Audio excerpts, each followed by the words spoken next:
Hey guys, it's Jeremy again. Welcome back to Jeremy's Epic Reads channel. And today's a good day, just had breakfast. I just got my routine caribou uh, salted caramel cooler, as they call it. It's pretty much a frappuccino. Um, I feel good, freshly showered. You probably didn't need to know that, but whatevs. And we're going to go over a book because why not? It's a new day. I love this book. And we're going to go over it because this is going to be a very good review. I've been excited to do this review for months. And so today we are going to be going over Mudvayne by Tarryn Fisher. This is my absolute favorite book I have ever read in my entire life, as well as my favorite book I've read this year. This book just affected me on such a colossal level, like a level so high that it's beyond the earth, it's in the stars and the other planets, it's that high. And it's one of those books I really want everybody to check out. This is a standalone novel. This is an adult book, and it is a adult psychological thriller. But it's not one of those psychological thrillers that reads like one. We've all seen the novels that reads like a psychological thriller and you just know what that is. This is not that. So as per usual in some of my newer reviews, I will be starting with my non-spoiler section first, and then I will go into the details and reading off Tarryn's writing style as well as several quotes throughout the book. So first we're going to talk about the basic premise of the novel. The book opens up with our protagonist, Senna Richards. She is a reclusive author, and she wakes up on her 33rd birthday in a room she never intended to be. She's caged. Sort of literally. Yeah, literally. She's literally caged behind a electric fence in this house in the middle of buttfuck nowhere. Okay? Oh, and there will be massive spoilers in this video and swearing, so if you're not really into that, because this is a part of an adult review, so my adult reviews are very different, just a small disclaimer. And she doesn't know how she got there. She doesn't remember being in this house, and it's very fucking creepy. And soon she finds out that this is a game. This is a twisted one, and the only way she can buy her freedom is she has to look into her past, and she doesn't want to. That past has a lot of hurt and pain and a lot of suffering. She goes through so much in this one book. For not even 300 pages. This book is like 283 pages, and I, for the life of me, cannot even imagine the stuff that this woman goes through in 300 pages. Not even that.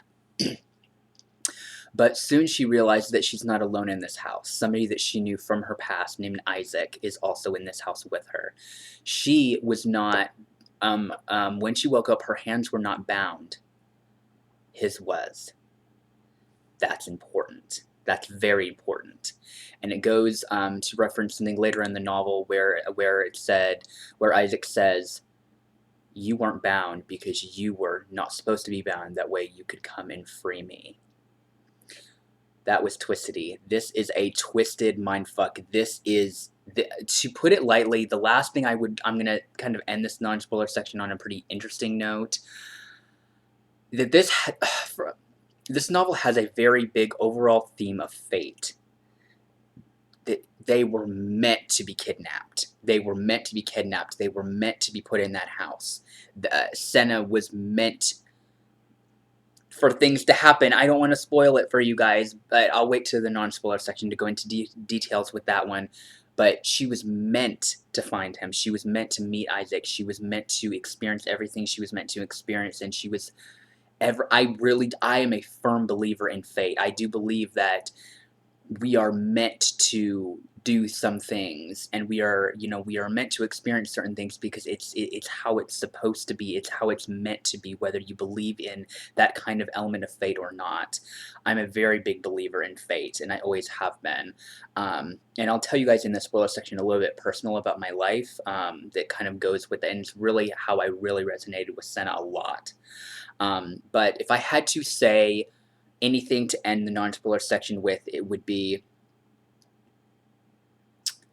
go into this book not knowing anything. I wouldn't even read the back of the book. And, you know, the back of the book doesn't give you away a lot. In fact, since this is in fact still the non-spoiler section, I'll go ahead and read it to you guys. When reclusive novelist Senna Richards wakes up on her 33rd birthday, everything has changed. Caged behind an electric fence, locked in a house in the middle of the snow. Senna is left to decode the clues to find out why she was taken.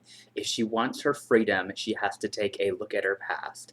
But her past has a heartbeat, and her kidnapper is nowhere to be found. With her survival hanging by a thread, Senna realizes this is a game, a dangerous one, and only the truth can set her free. That, I think that's probably the one of the most beautiful synopsises or summaries of a back of the book I think I've ever read, because it describes a basic outline of the novel in such a way that's just beautiful. So I'm going to go and jump into the spoiler section. I highly recommend this book. I will say that this book is addicting.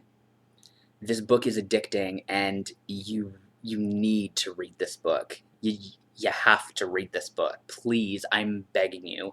So without further ado, I'm going to jump into the spoiler section, and I will see you guys after you have read it, and come back with me and discuss down in the comments.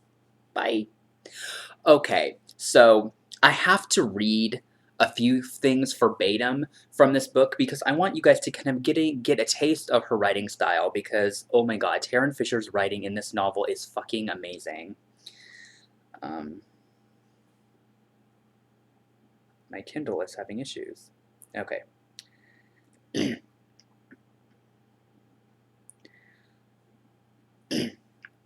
Chapter 1. I'm going to read the first paragraph of this. I wrote a novel. I wrote a novel and it was published. I wrote a novel and it cruised onto the New York Times bestsellers list. I wrote the novel and I watched it play out in a movie theater with a large butter bag of popcorn. My novel that I wrote, I did it all alone because that's how I like it. And if the world wants to play a peek of my discombobulated mind, so be it. Life is too short to hide your wrongs. So I hide myself instead. This next small little paragraph is what just completely killed her writing for me. Not killed it in a bad way. It completely made me realize I've never read writing like this. I mean, I know that people think like this, but I've never seen this in written word before, and I think it's just brilliant.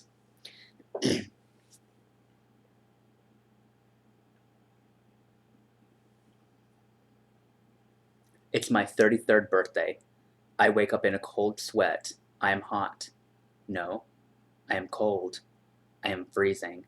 The blankets tangled around my legs feel unfamiliar, too smooth. I pull at them, trying to cover myself. My fingers feel thick and pudgy against my silky material. Maybe they're swollen. I can't tell because my brain is sluggish and my eyes are glued shut. And now I'm getting hot again. Or maybe I'm cold. I fight backwards. The blanket's letting myself drift backwards. I love that part where she says, I am hot, no, I'm cold. And it goes so well. And her writing officially has kicked my ass in every possible way. So with this book, I can't justify this. I'm going to try very hard to give my actual spoilers review that does this book justice. And I'm just gonna try hard to do it right, because this is a book that changed my life, and books that have had that big of an impact on me are always the hardest ones for me to do my review. So what I've said before is this is a game, and that's true. This is a game, and it's a sick one. So throughout the course of the novel, we get pieces that are left there on purpose. They have a pantry stocked full of food, and they have to make that last for as long as possible. But that's not going to last forever. Eventually, they do run out. And to put it lightly, they are in that house for, I want to say, about a year. That's a long time to be in house with such a limited supply of food, not knowing if you are going to live or die. And a huge chunk of this book kind of time travels, and we get to see the past. We get to see everything, and everything from when that man pulled Senna into the woods and rapes her, massively rapes her. And what I loved about that entire scene, okay, I don't love rape. That would be, of course, I don't love rape, but I loved how she didn't gloss over that scene. She went step by step into that scene in detail, because that was a scary scene, and I very could read it out to you, but number one, I don't know where it is in the book, and two, I don't think I can stomach it because of how she wrote it, and Tarryn Fisher is a fantastic writer, so it's going to be very, very detailed. This is a twisty, turny novel. We have parts where we get to know these characters. Senna is one of those characters that she does not believe that she deserves happiness. She doesn't. She's one of the most complex and well-written characters I think I have ever had the pleasure of experiencing. And when I got to the end of this book, I never thought I could love characters as much as I love these two characters. Because in a span of not even 300 pages, Tarryn was able to develop these two characters so well. Isaac is the epitome of a perfect partner or man or whatever person. He's kind, but he's kind and he's honest, and he will tell you what you don't want to hear, and he doesn't give a shit. He will tell you out straight, and that is a quality in somebody that I really admire. We don't want to hear the truth, but the truth sets you free. See what I did there? Yeah, I'm awesome. And the way she structured this novel, I think, is also very impressive, because there's so many things, like the way she described somebody's leg being broken and how painful that experience is, and do it where I literally had to check my own legs while reading this book, because it felt like I broke a leg. That's how well written this book was, and it freaked me out. Not in a bad way at all, in a very good way. And I think it's just so cool that she can write a novel like this and make it feel so completely realistic to me. And probably one of my favorite parts are Isaac. Isaac, he has some of the most amazing quotes in this book, and I'm going to read several of them to you. And these are not just Isaac; these are just quotes from the book in general that I have tabbed on my Kindle. "What's the difference," I asked him, "between the love of your life and your soulmate? One is a choice, and one is not." This is one of my absolute favorites. "You've been silent your whole life. You were silent when we met, silent when you suffered, silent when life kept hitting you. I was like that too, a little, but not like you. You are a stillness, and I have tried to move on. It doesn't work. But that doesn't mean you didn't move me. I heard everything you didn't say. I heard it so loudly that I couldn't shut it off. Your silence, Senna. I heard you so loudly." That is one of the most beautiful pieces of written word I have ever experienced in a novel. It is, there's something about this quote that is so profoundly beautiful that is my favorite quote from this entire book. I'm never going to be able to do this justice, so I'm just going to do the best I can. I'm going to read a few. And this is one of those that I love. I love this one so much because it's so sweet. "Tell me a truth, Senna. I don't know how. Then tell me a lie. I don't love you. The truth is for the mind, he says. Lies are for the heart. So let's just keep lying. And we go through this anxiety-ridden backstory, and it's just so much. And Senna is a novelist. There are nods in this book to her previous series, but I have not read them, so I didn't really get those little things.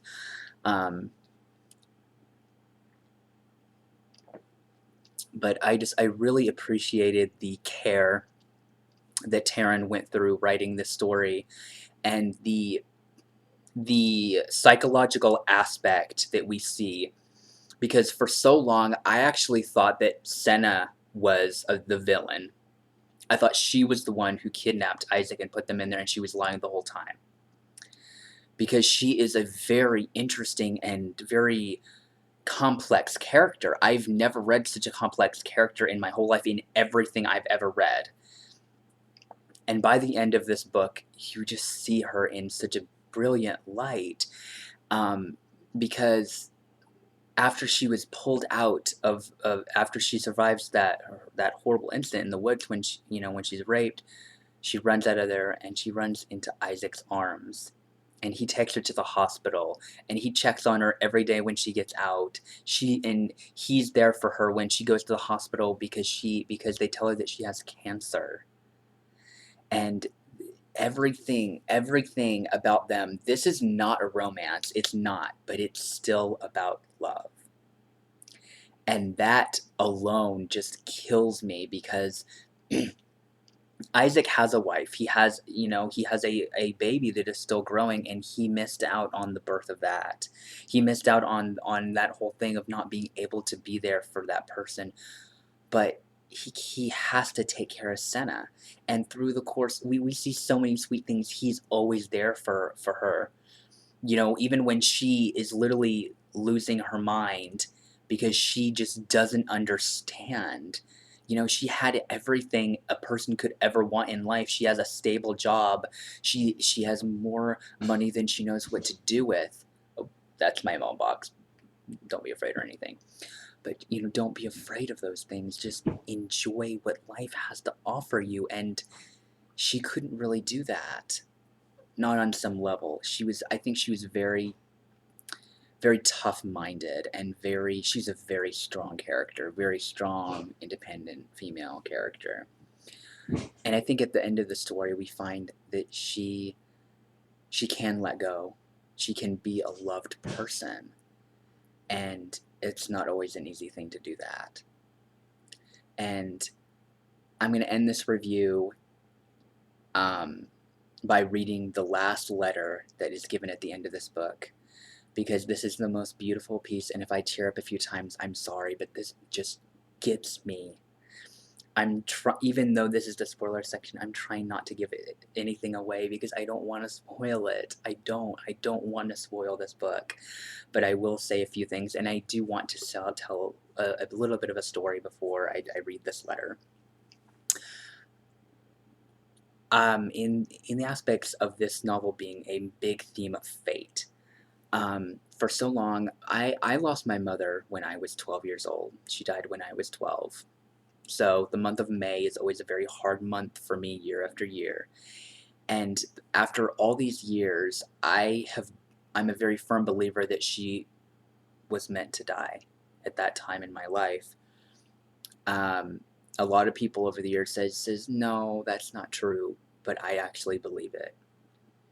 Because if you think about it, I feel like things, even though we hate it and we don't want it to be true, I believe this.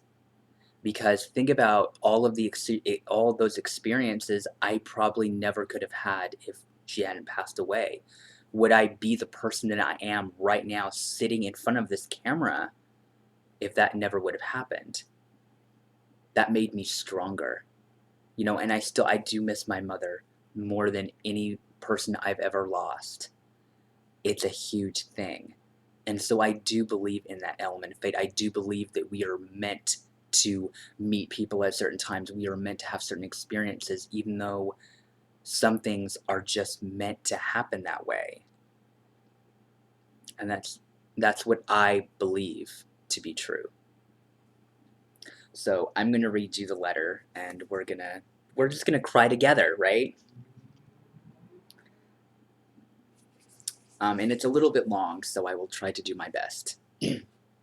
Dear Isaac, I finally understand your tattoos. I never voiced how much they bother me, but sometimes in that house, in the snow, you'd catch me watching.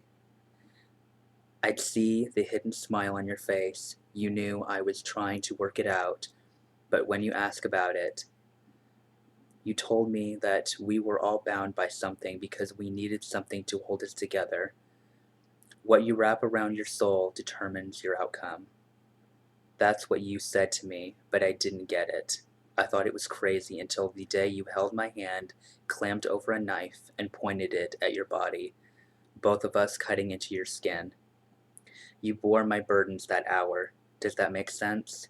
You took my self-loathing and bitterness, my promise to pay back the world, and you promised them at yourself. I loved you then, because you saw me.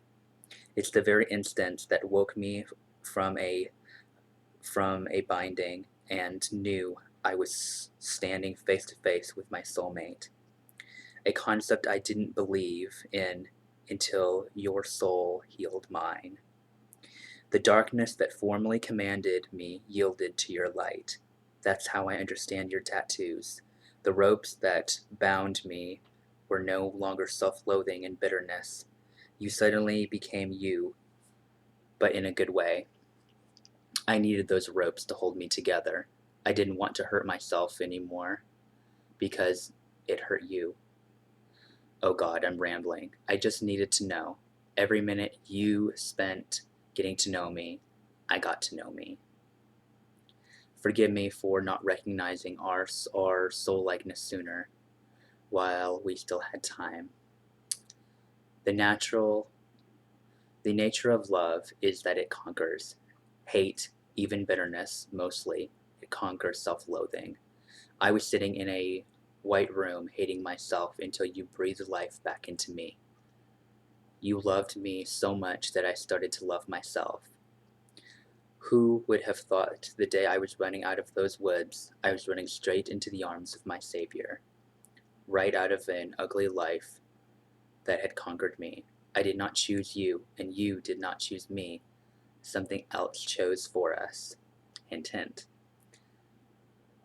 The snow covered me, and you covered me, and in that house, in pain and cold and hunger, I accepted unconditional love.